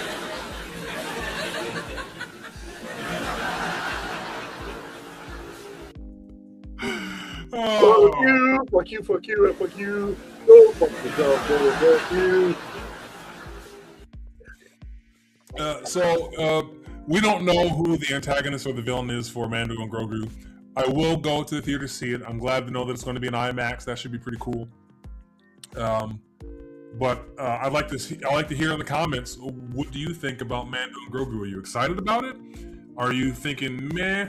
Are you optimistic, or do you think it's going to be a flop or a bomb? But comment. Let's talk about it, because we know very little about the movie other than we know it's coming. And it's Disney, so we'll get great special effects, but you got to have a good story. And Disney has not been great about telling good stories lately when it comes to Star Wars. No, they try to feed us what they think that we want, but they don't understand what makes a Star Wars fan tick. Yeah, that's been the problem. Here's the thing. What this is, and Disney, I hope you're listening right now, because you listen to us. We are the most important. And that is, I understand that Disney wants to sell toys, but you cannot sell a toy for characters that are not cool. How do you develop a cool character? You have to have a good story. Focus on the story, focus on the quality, and I guarantee you the sales and the money will come with the cool toys. You can break it down to even simpler terms. Just follow the hero's journey. Yeah. I mean, the hero's journey is a classic, it's a classic, well thought out, way to deliver a story about a hero from beginning, middle, end, and like you think the Odyssey, and you just do it the right way. And like I said earlier, you have to have someone producing it who has some familiarity with Star Wars and what makes us tick. It wouldn't hurt if they were like, from generate or have some experience. Experience would be nice. Would you agree? Yeah, absolutely. But I mean, that's all. That's all it takes. And listen to the fans. If we say that we want something, don't deliberately not do that thing because everybody wants that. Why would we do what everybody wants? Because that would be so gauche. That they want to be avant-garde and they want to do something like the way they would do it. And it's just sort of like, well, now you just alienated 80% of the fan base. If you go online and you watch the videos of us complaining, we're not complaining that because we're a bunch of complainers, although we are technically speaking, but we've been given a reason to complain. I just want to say, we are not your enemy. We want this to be good. We want you to succeed. Yeah, we want you to be successful because we are invested in this personally. We want to see Star Wars do well, so we're not going to tell you things that are going to suck. Just listen to the fans and stop focusing on money and start focusing on quality, and the money will come if you have quality. And here's the thing. Here's the most important thing. Even George Lucas created Jar Jar Binks. And I think most of us have probably forgiven that whole aspect of the prequels. If you produce something and the Star Wars fans writ large do not enjoy it and they voice their opinion, don't come out and tell us that we're a bunch of freaking toxic fans. Don't come out and tell us that we're a bunch of losers and idiots that don't. Fans are the only reason why it is where it is. To produce. We understand this more than you could possibly know. We've been there since day one. Do you remember the first time you saw Darth Vader on a screen? Star Wars executive. No, I never actually saw A New Hope. That's exactly what we're talking about. We know what makes us tick, and if we tell you what makes us tick, what we want, try to deliver it. At least listen to us. At least a little bit. I mean, put some say, effort in. This does not work. And by all means, don't produce a trilogy without a framework of what each movie is going to be about before you start doing it. Don't have the whole story written up and just start an ad hoc the whole thing. Yeah. That does not work. We know that you're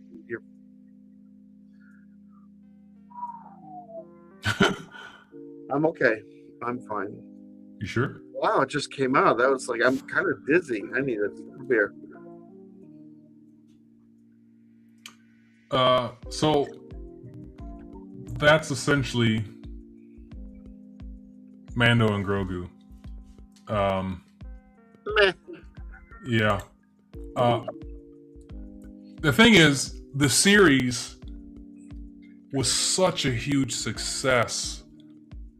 The Mandalorian series is that was the saving grace for Disney Star Wars. Because if it weren't for that, I think they would have lost fans and money long ago. They would have been done. But the Mandalorian kept people coming back. And some other series weren't as successful, but I think they were more widely received because the Mandalorian was successful. So I think Ahsoka would have been successful either way because of Clone Wars. But put it this way, though. If the Mandalorian, if everything was such a flop and Ahsoka came, I don't think people would have watched it, mate. I mean, I don't think it would have been as widely received. Because let's face it, people bagged pretty hard on Ahsoka, too. They didn't like Ahsoka. They thought that Sabine... There's a lot of holes and a lot of flops in Ahsoka. I still, overall, personally enjoyed it, but there were some really harsh critics on Ahsoka, too. It could have been a lot better. I mean, it really... Yeah, absolutely. But I think it got a pass because the other stuff was a little bit better. The Mandalorian basically set them up to be able to do what they wanted without people completely and totally giving up on Star Wars. Do you want to segue to the Ahsoka series, or are we still on movies? We're still on, because the next one's going to be quick and easy. So, Mando and Grogu, not expecting much, but because the series was great, I'm hoping that they can close that out or lead us, or maybe it's going to tie into something for future stuff later. We'll see.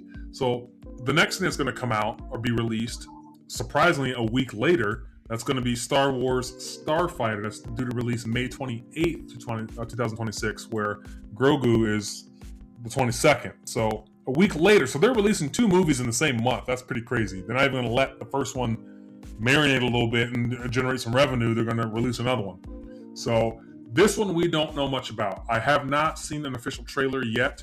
They're all trailers that were created by other people using AI or using footage from other movies and series that don't actually align with this particular movie.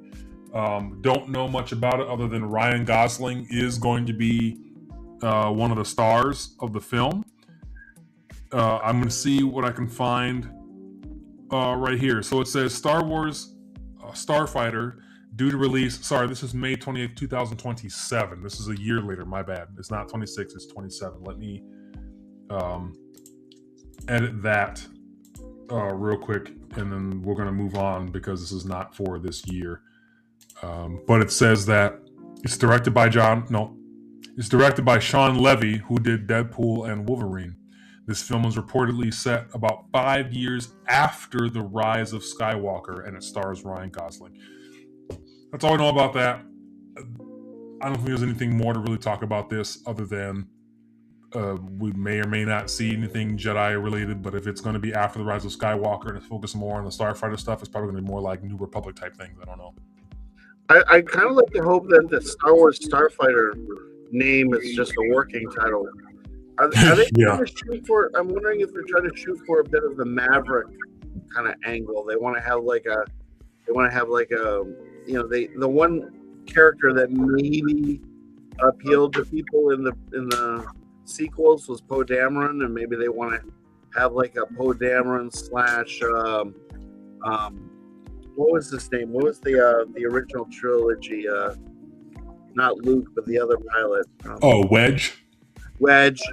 You know, they want to like focus on a starfighter pilot and his. But it seems like a really, really weak premise to maintain a movie, unless he goes through again the hero's journey. Yeah. You know, which is basically every like it's every Tom Cruise movie where, you know, he starts off as the hot shot, he has a crisis of conscience, something happens, his best friend dies, and he has to like rediscover himself, and then the female love interest basically like inspires him, and he goes through a revelation, and then he has to like do a thing at the end to save the day, and it just seems like that's what I'm expecting. It's basically a story that we've seen 1,000 times before, but they do it well. Well, Why it ain't the broke, fuck not, don't fix it. Yeah, Why I the fuck guess. not? I mean, everyone loved Maverick. But there are new games coming out. There's like a starfighter. It's called Star Wars Galactic Racer, and that's releasing. I'm not sure when, but it should be soon because they did a trailer on it and talked about it like 3 weeks ago. Well, the whole point is to do the Kessel Run in under 12 parsecs. I want it back. The way it was before the Empire shut it down. Massive engines. Lightning fast. Lives on the line. The pilots were incredible. Best of the best.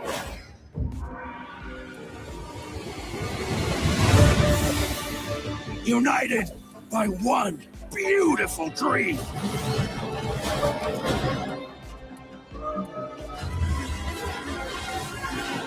These are just speeders.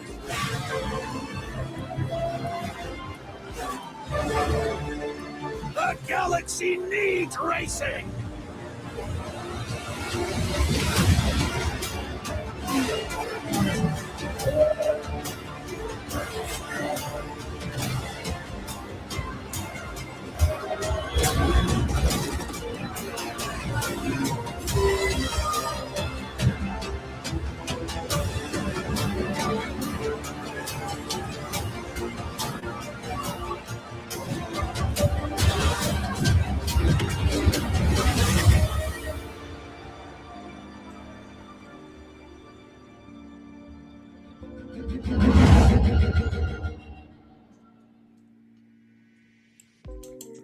So we will get a new Star Wars game, which is pretty cool this year.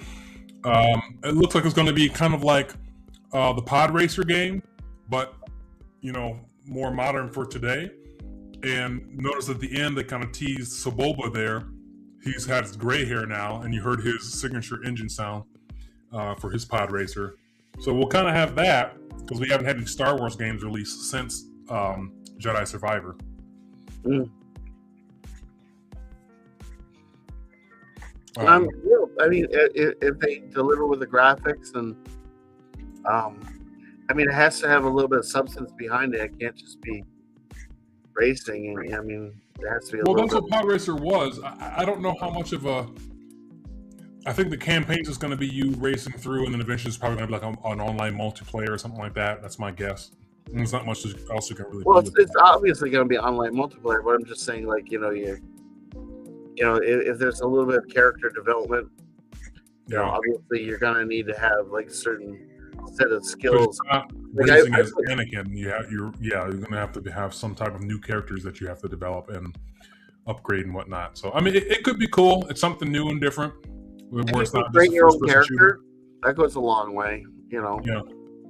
Um, So at least we have that to kind of look forward to this year. But let's get into the series now. So the next is going to be Ahsoka Season 2. This is due to release the end or late 2026. My guess is it's probably going to come out in the fall, probably sometime around October. That's my guess. Possibly September. Usually that's when some new series start to release is in the fall when school gets ready to start and things like that. So they're already filming for it now. I know they started a couple months ago, actually. I have high hopes for this. I think Ahsoka started not great, but it was enough for me to see where they were going with it. I think as the series progressed, it got better. I think when Thrawn finally made his appearance, it got even better. And I felt they ended the season with a great cliffhanger, knowing that Thrawn made it back, Ahsoka and Sabine were trapped, Ezra made it back, and we now know that essentially, if you have to be brain dead or stupid to not put this together, but we saw that Thrawn teamed up with the Night Sister mothers to basically bring back what I'm assuming are dead Night Sisters or Night Sisters in stasis, but I'm assuming they're dead, and they're going to bring them back, use their dark magic to resurrect them, and he's going to have almost like an infinite army at his disposal. And of course, he's going to rally up whatever remnants of the Empire he can. So I think season 2 of Ahsoka is going to be really good. I'll be honest, I'm not too into the whole new Balin Skull going to find the Force gods or whatever, the Norse people, whatever that is. I'm not too into that. I just think it's kind of silly. I'm more concerned about what's going to happen with the New Republic and Thrawn now rallying up the remnants of the Empire, because when I read that, this is what I am looking forward to. I'm looking forward to Rory McMahon. Yeah, he's a new actor. Suck it. But I heard good things about him, that he might do a pretty good job. I don't know. We'll see. No, I'm sure he'll do a fine job. They need to flesh out that story, and it's sort of like a metaphysical aspect. Something that's tied deeply into the Force, and I would just like to find out what the fuck that character is up to. I'd like to find out what his little friend, I can't remember her name. Oh, and Shin Hati. Also, apparently she's supposed to be teaming up with Ahsoka and Sabine, and they're going to be doing their thing together. I think what I read or heard was that Shin is going to be training with Ahsoka.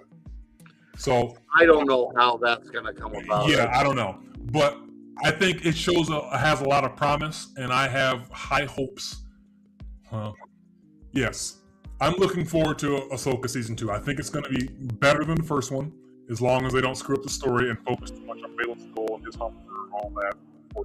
I think that's kind of a lame story. And I didn't like it in the Clone Wars when Anakin went to that planet and was dealing with those Force spirits and the Father and all that stuff. I just thought that was silly. I'm tired of people trying to turn Star Wars upside down and change what we know of what the Force is and all that. It's all kind of silly to me. Well, I didn't get the impression that they were trying to do that, but what I would like to see from this series is it definitely needs to lead. I mean, they have to. Grand Admiral Thrawn, everything that he represented in what was the book series? The Heir to the Empire? Heir to the Empire. Which is great. I read all 3 books. They were amazing. The Timothy Zahn stuff is good. They need to utilize this property, do something correct with it. Ahsoka needs to lead directly into that, and then that can set up the next 3 to 8 years of content of Star Wars. Just having the rebellion, dealing with Grand Admiral Thrawn and the remnants of the Empire, and they could do so much with it. Obviously, you're gonna have to figure out the whole Luke, Leia, Han Solo aspect, but rather than digitally recreating characters, I think that they could probably, if they're thoughtful about it and they find the right people to do the parts. I don't know. It seems like a grand gesture, and without George Lucas's influence, I don't know. I mean, Hoth was imprisoned.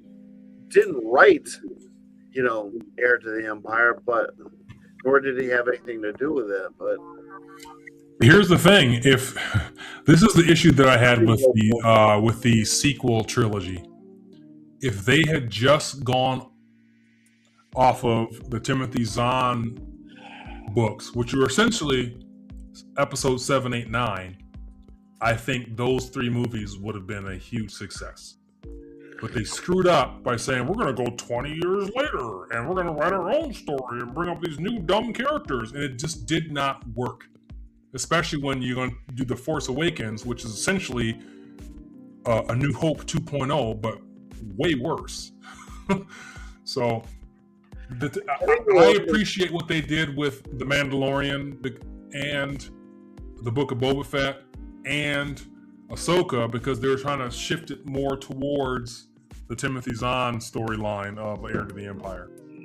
It's not the same, but they're getting closer to that by acknowledging Thrawn and making him canon, because he originally wasn't canon. He was legend. Yeah, I think a lot of it was just, maybe they were just fearful of investing the amount of money that would be required in producing another, like a legitimate trilogy, as opposed to what they've been producing, which was just sort of like cotton candy filler to entertain the masses, because we're all just a bunch of dumb Star Wars fans who and that's the thing, Star Wars, that the original trilogy was kind of already pre-written for the most part, and then he made the movies off of that. Well, the sequel was already written by Timothy Zahn. They should have gone off of that, but Disney said, no, we're going to do our own thing. And if they had just stuck to the stuff that was so widely successful, I mean, the fans were screaming for Thrawn because he was such a great villain. The rest, all those books were amazing. They could have done great movies off of those 3 books, and they just really screwed up. It was a missed opportunity. But this is not an actual season 2 trailer. This is by Galactic, whatever the channel's called. So it's not official. It's not real, but it's kind of like a recap of season 1, maybe alluding to what could be possible for season 2. So let's just check this out real quick. How real is the threat of Thrawn's return? We have to prepare for the worst. It's time to move on. Ezra's where he needs to be. Long live the Empire. Ahsoka, there's more to the Force than Jedi and Sith. Abeloth was imprisoned here for a reason.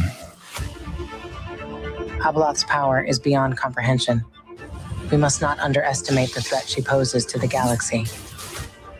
The knowledge of these Night Sisters is intriguing, a potent tool to cultivate the embers of the Empire. Ahsoka and Sabine are stranded out there. And you do nothing, Chancellor. We can't spend our resources there right now, Hiram. We must stop her, no matter the cost. I've faced darkness before, but this is something else.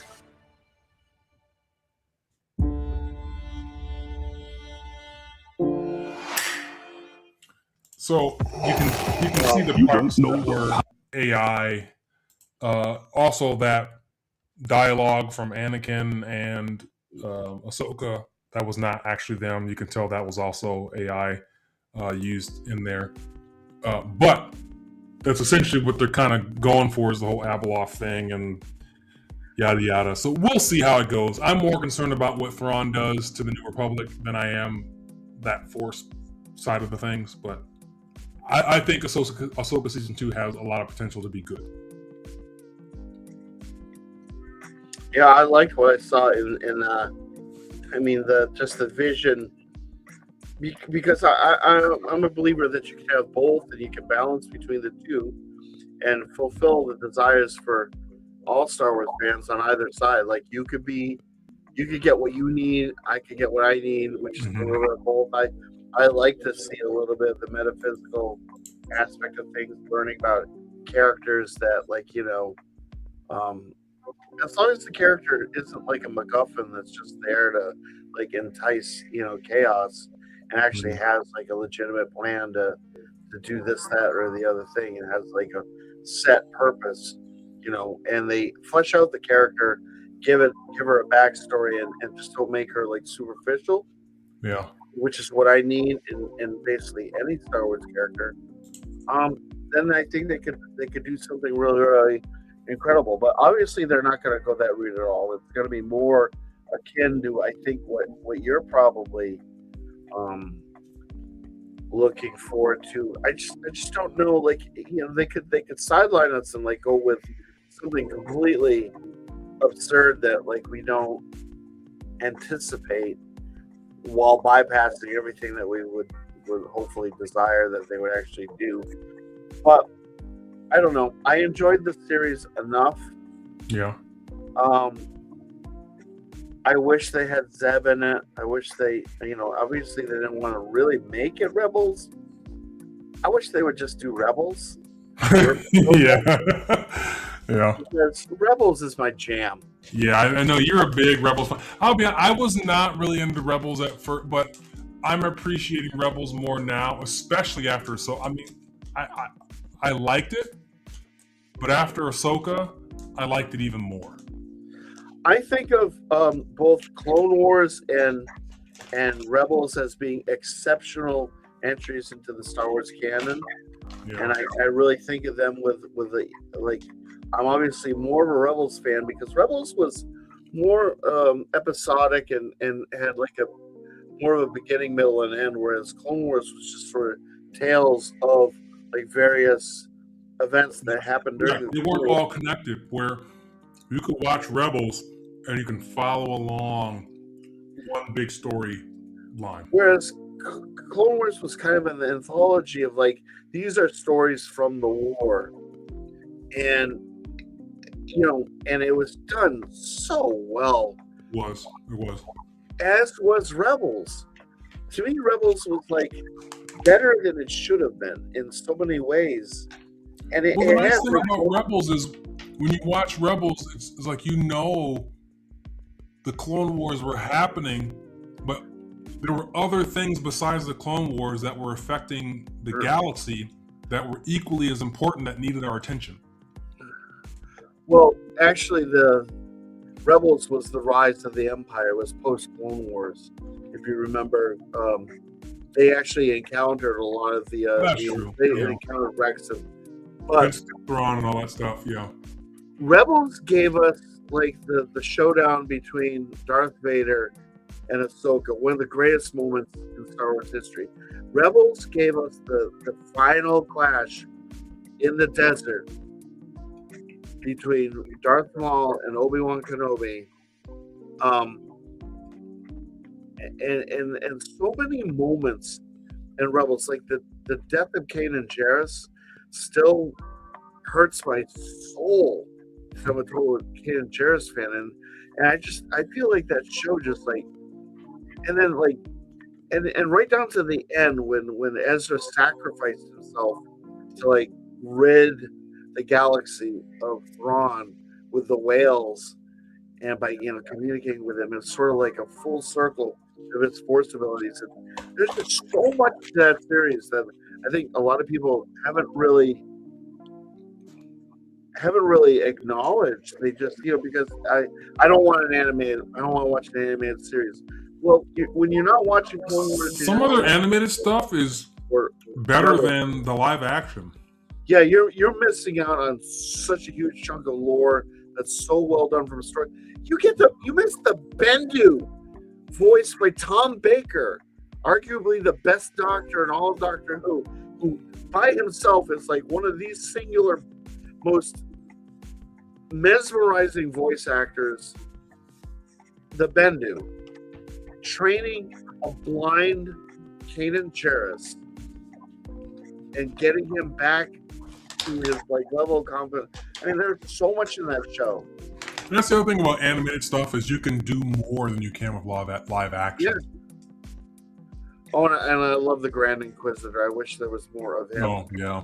Seeing him come back as like what was he came back as like an Imperial, like some kind of guard. That voice actor was good too. He played in he was the original captain in Star Trek Discovery. He was Colonel Tavington in The Patriot. I forgot his name, but he did the original voice for the Grand Inquisitor, and he did a great job for that too. I love the Grand Inquisitor. That's like one of my favorite characters. Not the one from Obi-Wan. No, that was no. Yeah. I really. You returned back where you came from, the gutter. Like what the fuck? What? Whatever, dude. I didn't even like mind Reva in that show, like as a character. Oh, I couldn't stand her. It was just such a. She ruined that show for me. just so poorly written. Yeah. My God. Well, that's Ahsoka season 2. Okay. I think that will be a success. I'm looking forward to it. Yeah, me too. I will watch it, and hopefully they'll hit all the beats. And I want to see how those characters develop too. I'm just hoping that they get adventurous and do something that maybe we didn't expect. Maybe go a direction that, make it special. Whatever. We'll see. The last thing, we won't talk much about this one because we're getting close to our 2-hour mark. But it's another show that's due to arrive in 2026, and that is Maul Shadow Lord. And this is a new animated series focused on Darth Maul's rise as a criminal syndicate leader between the events of Revenge of the Sith and Solo. Because remember when we saw Solo, he was already he made his cameo appearance at the end when Kira, after Quinlan, I forgot his name, Dryden Voss, I can't remember his name. After he died and basically Kira took over and left Han, she contacted her new boss, and that was Maul, and he told her to come to him right away, blah, blah, blah. So this is supposed to take place between that time period of him running, what was it called? Something, Crimson Dawn, and Revenge of the Sith. So Sam Witwer is expected to return as the voice of Darth Maul for that. So that should be interesting. And he's obviously a very passionate actor and very much believes in that character, and he's very invested in Star Wars. So that should be a success too. What do you think? Well, as long as they don't have him just sort of being a nebulous sort of leader character, like the Emperor, just sort of directing the machinations. I would imagine that they would probably have him as being an integral character, and they would focus on his pulling together and establishing his regime. Much like the show's about him, so you can't call him and then not have him in it. So much like what they did with Cad Bane in that the Cad Bane whatever show where he Book of Boba Fett? Huh? In Book of Boba Fett? Oh, you're talking about the animated thing. The animated thing, yeah. That was that Tales of the Underworld or Tales of the Empire? Yeah, Tales of the Underworld, where it kind of showed how he, to a degree, established himself as the leader of that gang. And I would kind of because Sam Witwer, being the actor that he is, I think they need to really give him enough opportunities to really, really flesh out the Maul character, because Darth Maul is one of the most beloved characters in all of Star Wars. For a guy that died in the first movie that he was in, I know, right? He really, really kind of lived it up, didn't he? Yeah. And I think there's so much potential, but again, we don't know what kind of stories they can write for this. To us, it just seems really simply became a underworld gangster boss, and then obviously he had skills with a dual-bladed lightsaber, and he could use the Force. So how would he not be able to rise in the? But I'm hoping that they come up with some storylines that even we couldn't expect. Well, remember he was locked up because the clones got him. He fought Ahsoka that last season of Clone Wars, and he got captured. So I'm assuming they're probably going to start somewhere around there with him escaping and then getting into doing his whole thing with how he got into Crimson Dawn and whatnot, because he kind of already started that in the Clone Wars, but he got captured. So I'm assuming they're probably going to go somewhere around there. Yeah, it should be interesting. Again, I think Star Wars does well with the animated stuff, so I don't think we'll be disappointed in that. It may not be amazing, but it's not going to be bad. I can pretty much feel safe about that because I have not seen a single bad Star Wars animated series. they're all relatively pretty good or great. I mean, there's a few that we haven't seen. Well, I did watch the one with for the little kids. I forgot what that was called, but that one got another season. So it must be the ratings must be okay because I know they react to that stuff very strongly. So if it wasn't doing well, they wouldn't do another season. So yeah, all the more adult animated series I think have all been good. All the Tales have been good. The Clone Wars, Rebels, of course, I think are the top two. The Visions, I mean, all that stuff. I mean, it's all been pretty good. Yeah. All right. So, last thing we kind of want to talk about as we begin to get close to wrapping up here is we've seen what's coming in the near future as far as this year, a little bit about 2027, but what else should they be doing for Star Wars content? And I came up with the idea of maybe they should, I think something that they could probably be successful with is if they actually did live action, basically took some of the Star Wars games and made those movies or series. And I think a great one to start with would be Jedi Fallen Order and Jedi Survivor. And we already have, they actually used live actors to do the characters in those games, so they could just use those same actors live and actually do a movie on that. And I think everyone has pretty strongly embraced the Cal Kestis story arc and all of that. So I would be very curious to see. I think they would be successful if they did a movie based on those characters and his story. What do you think? I think that in order to pull that off, obviously you can't just re-envision the games and like transform it into like a movie format and keep all the same plot points and everything. You obviously have to create a story that has more substance to it, because the cutscenes in something like that are there just to advance the scenes that we get to participate in.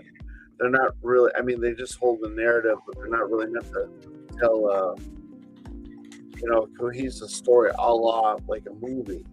So whoever writes the script is going to have to keep that in mind.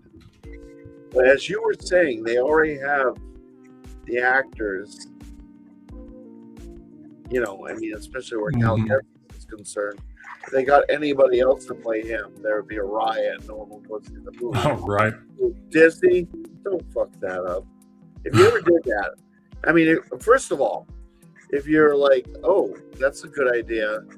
Hi, my friend and I, we're poor. Let's try spinning. That's a neat trick.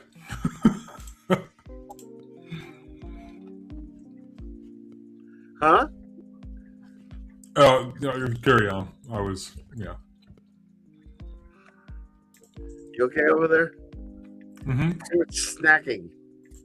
I'm eating Airheads bites. Yeah, I mean, just take time with the story and I agree with you completely. It shouldn't just be a complete rehash of the games, but there were some things. I don't know if you played the game or not, but you probably saw clips on YouTube. I played Fallen Order, and got stuck at us. So, there was like flashbacks and things like that.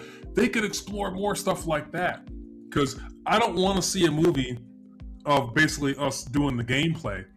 Maybe dramatize his connection with. Remember, he was working on the trash heap, and he used the Force to save that guy. The flashbacks when he was training with his master, and when Order 66 happened. Him when he was trying to survive after that. I think those are things that we could explore more of in a movie. We're kind of seeing more of those aspects versus just the gameplay, because we don't want to see the gameplay. We want to see, the actual backstory and the dramatization of him. Maybe exploring that romance with the Night Sister girl. What's her story? How does she tie into what happened or what's going to happen with Ahsoka Season 2 and Thrawn and the Night Sisters coming back? I mean, stuff like that they could explore, and then just throw in little things that happen with the game to kind of keep us reeled in and connected. Oh, that's how this happened. Oh, that makes sense. Little things like that. But I think the big thing is it's a cool story. It's a good character, and that's something that they could work with. Yeah, and they could also introduce us to worlds that we haven't necessarily That seen too, before. yeah. I enjoyed. It's an excuse to include Darth Vader into the mix once again, and I don't think anybody would mind seeing that character, show up. And some of those Night Sisters too. I mean, they were all Inquisitors, and I feel like there's a lot of elements they could explore in that could deviate from the game, but still be in the same story realm of the game to keep us all engaged and connected. So that's just my idea. And Disney, if you're listening, a live action Cal Kestis movie, I think, would be pretty cool. Yeah. All right. Well, we covered a lot today. We showcased about 6 lightsabers, maybe 7. We talked about Mando and Grogu, that movie. Star Wars Starfighter. Also the new racer game that could be that's coming out this year. And we killed it. Wow. I mean, we covered a lot. And then this here. So I think all in all, because 2025 was kind of dead for Star Wars, if you think about it. It really was. We didn't get anything new, really. But 2026, we could see a possible revival. We'll get our first movie since The Rise of Skywalker, which is 5-6 years ago? I can't remember the date.